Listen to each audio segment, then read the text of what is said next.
Hello guys, आज फिर आपका स्वागत है मेरे channel teaching bye Harish sir. जैसा कि आप जानते हैं कि आप लोगों को मैं 10th क्लास का फर्स्ट चैप्टर पढ़ा रहा था, तो आज मैं आपको फर्स्ट चैप्टर का जो लास्ट एक्सरसाइज है उस एक्सरसाइज के कुछ क्वेश्चन बताने जा रहा हूँ। तो आप लोग देखिए इसमें दे रखा है पहला क्वेश्चन कि सिद्ध कीजिए कि √5 एक अपरिमेय संख्या है। यानी देखिए परिमेय और अपरिमेय संख्याओं को आप जानते हैं कि क्या होती हैं, लेकिन हमें √5 को एक अपरिमेय संख्या सिद्ध करना है। तो इस अपरिमेय संख्या को सिद्ध करने से पहले हम कुछ पहचान करेंगे, कुछ जानेंगे कि सबसे पहले ये समझिए कि परिमेय संख्या क्या है। जो परिमेय संख्या होती हैं वे संख्या यानी कि कोई भी पूर्णांक P/Q के रूप में होता है, जहाँ Q is not equal to 0 होता है, वे सभी संख्या क्या कहलाती हैं? परिमेय संख्या। अब परिमेय संख्या में P/Q, लेकिन P/Q की फॉर्म में हमारा 25/30 आ सकता है। यदि हम 25/30 को इसे सिंपलेस्ट फॉर्म में लिखते हैं तो 5 5 = 25, 5 6 = 30, यानी 5/6 ये नंबर भी आपका परिमेय संख्या कहलाएगा। लेकिन ये इसमें जो 5 और 6 है इनके यदि हम फैक्टर करते हैं, 5 के फैक्टर होता है 1 और 5, 6 का फैक्टर करते हैं 1 और 6। अब इसमें जो कॉमन फैक्टर लेते हैं तो यहाँ पर केवल 1 आता है। जो कॉमन फैक्टर 1 आ रहा है तो कॉमन फैक्टर ही इसका HCF हुआ। अब HCF हुआ तो यहाँ से हमें ये पता चलता है कि 5 और 6 इन दो संख्याओं का जो युग्म है ये सहभाज्य का युग्म है, क्योंकि इसमें कॉमन फैक्टर केवल 1 आया है। 5 और 6 क्या है? सहभाज्य। और यहाँ 25/30 था, ये P/Q के रूप में था, ये भी परिमेय संख्या थी। लेकिन इसको हमने सिंपलेस्ट फॉर्म में 5/6 लिखा, ये भी परिमेय संख्या, लेकिन ये एक सिंपलेस्ट फॉर्म में जो कि ये सहभाज्य हैं या 5 और 6। तो अब हम आपको ये लेकर चलेंगे कि √5 एक अपरिमेय संख्या कैसे है। तो सबसे पहले हम देखेंगे जब भी किसी चीज़ को सिद्ध करना होता है तो इसमें हम इसे करना है √5 एक अपरिमेय संख्या। तो यहाँ पर मान के चलेंगे, माना कि √5 एक परिमेय संख्या है। √5 एक परिमेय संख्या है। अब देखिए परिमेय संख्या है तो हम जानते हैं कि √5 एक परिमेय संख्या है, तो √5 को किस रूप में लिखेंगे? A/B। यहाँ A/B क्यों लिखा? क्योंकि A और B को हम यहाँ पर सहभाज्य, A और B को हम क्या मानेंगे? यहाँ पर सहअभाज्य संख्या लेके चलेंगे। अब A और B जब सहभाज्य हैं तो इसके इन दोनों के A और B में केवल कॉमन फैक्टर क्या होगा? 1 होगा। हमको यदि कॉमन फैक्टर 1 के अलावा कोई और भी मिल जाता है तो यहाँ पर जब ये 1 A/B सहभाज्य नहीं रहे तो ये √5 भी परिमेय संख्या नहीं रहेगी। तो हमको यही सिद्ध करना था। तब इसे सॉल्व करेंगे। देखिए इसके नीचे 1 मान लें तो क्रॉस मल्टीपल करेंगे तो क्या कर सकते हैं? √5B = A। अब इनका हम दोनों तरफ का वर्ग करेंगे तो यहाँ लिखेंगे दोनों तरफ का वर्ग करने पर, दोनों तरफ का वर्ग करेंगे तो यहाँ पर क्या होगा?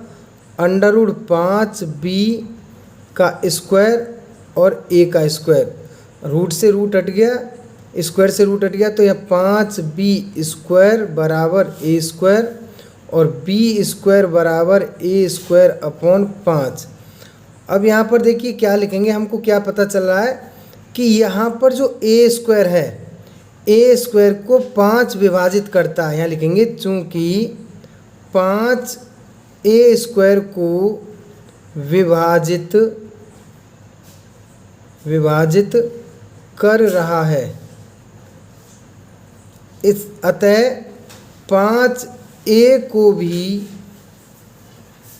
विभाजित करेगा।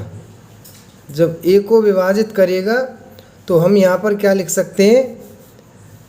अब इसमें देखिए a में 1 के अलावा 5 भी कोई कॉमन फैक्टर है।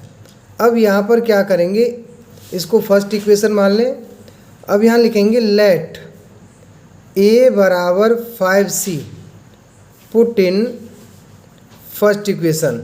तो फर्स्ट इक्वेशन में जब इसको वैल्यू को रखेंगे तो 5 स्क्वायर इक्वल टू 5c का square, 5b square equal to 5 5 जा 25c स्क्वायर। इसको जब सॉल्व करेंगे 5b स्क्वायर अपॉन 25, इसको नीचे ले आए, बराबर c स्क्वायर। तो 5 1 जा 5, 5 5 जा 25, b square upon 5 equal to c square. अब यहाँ पर देखिए, यहाँ पर तो 5a स्क्वायर को डिवाइड कर रहा था, यानी विभाजित कर रहा था। अब यहाँ पर 5b स्क्वायर को विभाजित कर रहा है। तो यहाँ लिखेंगे चूँकि 5b स्क्वायर को विभाजित कर रहा है, विभाजित कर रहा है, अतः 5b को भी विभाजित करेगा। देखिए कोई संख्या मान लो, यहाँ पर b स्क्वायर मतलब b स्क्वायर इक्वल टू हमने 25 मान लिया। इसको 5 से डिवाइड करेंगे, 5 25, तो b, तो देखिए b स्क्वायर बराबर 25/5, तो 5 से हमने काटा 5 बार। तो यहाँ पर जो b की वैल्यू आएगी 5, तो 5 भी 5 से डिविजिबल होगी। तो इसी प्रकार हम अब यहाँ पर देखो a को भी 5 डिविजिबल कर रहा है, b को भी 5, तो कुल मिलाकर यहाँ पर ये पता चल रहा है कि a और b में 1 के अलावा 5 भी एक कॉमन फैक्टर है, क्योंकि इसमें 5 का भी डिवाइड जा रहा है। तो यहाँ लिखेंगे अतः इस गणना से, जो हमने ये गणना की है, गणना से यह स्पष्ट होता है कि a व b में 1 के अलावा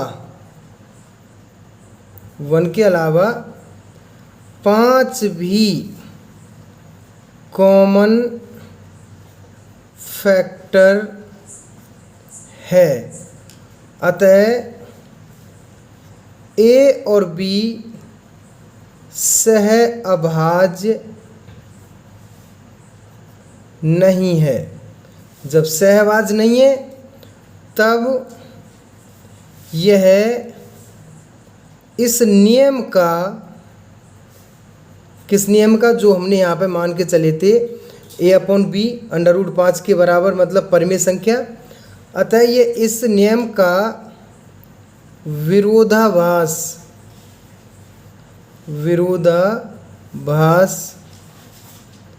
कर रहा है।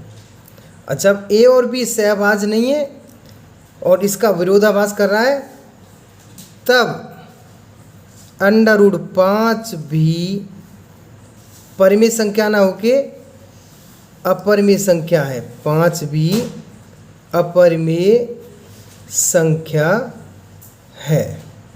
तो दोस्तों, मैंने आज आप लोगों को √5 के बारे में बताया। इसी प्रकार √3, √2, इसमें से एक क्वेश्चन हर साल आपके बोर्ड के एग्ज़ाम में बनता है। तो आप लोग इसको पढ़िएगा, और इसमें बाकी जो क्वेश्चन है √√ के अंदर और जिसमें अपरिमेय संख्याओं को प्रूव करना है, उनको मैं कल की वीडियो में बताऊंगा। और आप लोगों को यदि ये वीडियो अच्छी लगी तो लाइक करना, और जिन्होंने ये मेरा चैनल सब्सक्राइब नहीं किया तो वो सब्सक्राइब करें, और ज़्यादा से ज़्यादा इस वीडियो को शेयर करें। Thank you.